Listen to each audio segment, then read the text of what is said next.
Animal stories of wisdom for children. The crows, the snake, and the wise owl. In a dense forest, a pair of crows live in a banyan tree but face a deadly problem: a cobra that eats their young ones. The wife suggests leaving, but the husband is determined to find a solution. Seeking help, he visits his wise friend, the owl, who devises a clever plan. Following the owl's advice, the crow steals a golden necklace from a princess and drops it into the snake's hole. When the royal guards arrive to retrieve the necklace, they kill the deadly snake. At last, the crows can live peacefully, raising their young without fear. Once upon a time, at a dense forest, there lived two crows on a huge banyan tree. The husband crow and his wife were living in their nest on a branch of the tree for a long time, and they loved the place. But they faced a very severe problem because of a dangerous cobra which lived inside a hole in the base of the tree. Whenever they had young ones, the deadly snake used to climb up to the nest and eat up all the young birds as soon as they were born. The crow and his wife were worried much about the loss of their children, but they could not do anything against the dangerous snake. Lost children, frail birds, fear snake. The snake will not leave this tree as he is more comfortable here.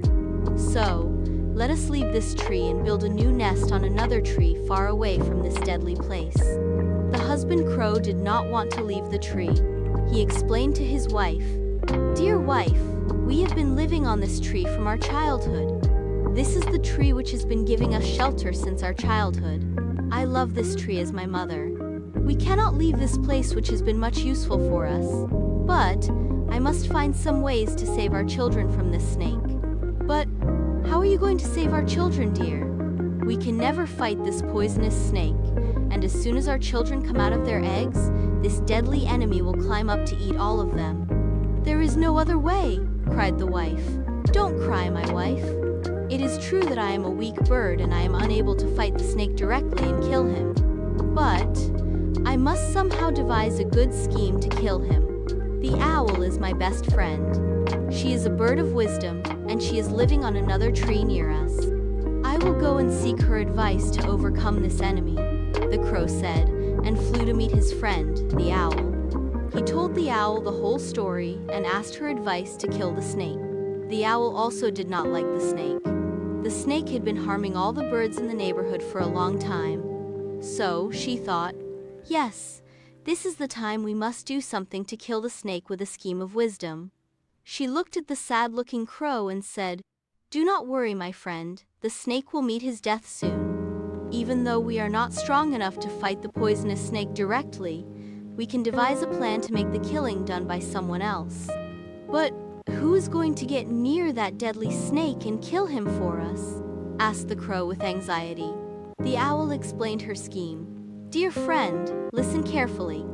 I have visited the pond near the harem often, where the king's daughter and her friends used to visit to take bath in the mornings every day.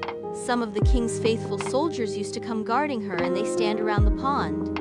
The princess and her friends always remove their precious jewels and place them at the banks of the pond.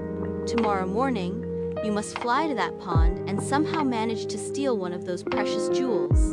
And while the king's soldiers look on, you must bring the jewel and use it to get the snake killed. Do you understand?" asked the owl with a smile. The crow understood the scheme well, and it nodded his head with happiness. He thanked the owl and flew to his nest. The early morning next day, the crow flew to the pond and hid near a bush, waiting for the arrival of the princess, her friends, and the king's soldiers. As expected, the beautiful princess arrived with her female friends, escorted by some of the king's brave soldiers. The princess and her friends removed their jewels and placed them along with some of their clothes on the banks of the pond and got into the water to play and bathe. The soldiers were standing around the pond in guard. The crow swiftly flew down to the place where the princess had placed her jewels, picked up one precious golden necklace, and while the soldiers were watching him with astonishment, flew back to his tree. Seeing the crow stealing her precious necklace, the princess cried loudly in anger, "Oh, soldiers, catch the thief! Catch the thief! The cunning crow is flying away with my jewel." The soldiers chased the crow to the tree. When the crow reached his tree, He dropped the necklace into the hole where the dangerous snake lived and waited at a safe distance. The soldiers had seen the crow flying away with the necklace, followed him and seen him dropping the jewel into a hole in the banyan tree. The king's soldiers reached the hole and tried to take the jewel out of the hole when the dangerous snake foolishly sprang out of the hole, hissing aloud. When the soldiers saw the poisonous snake, they lost no time in killing him with their swords. They threw the dead body of the snake away, took the necklace out of the hole and went away. Thereafter, the crow couple lived in their nest peacefully and had a lot of children.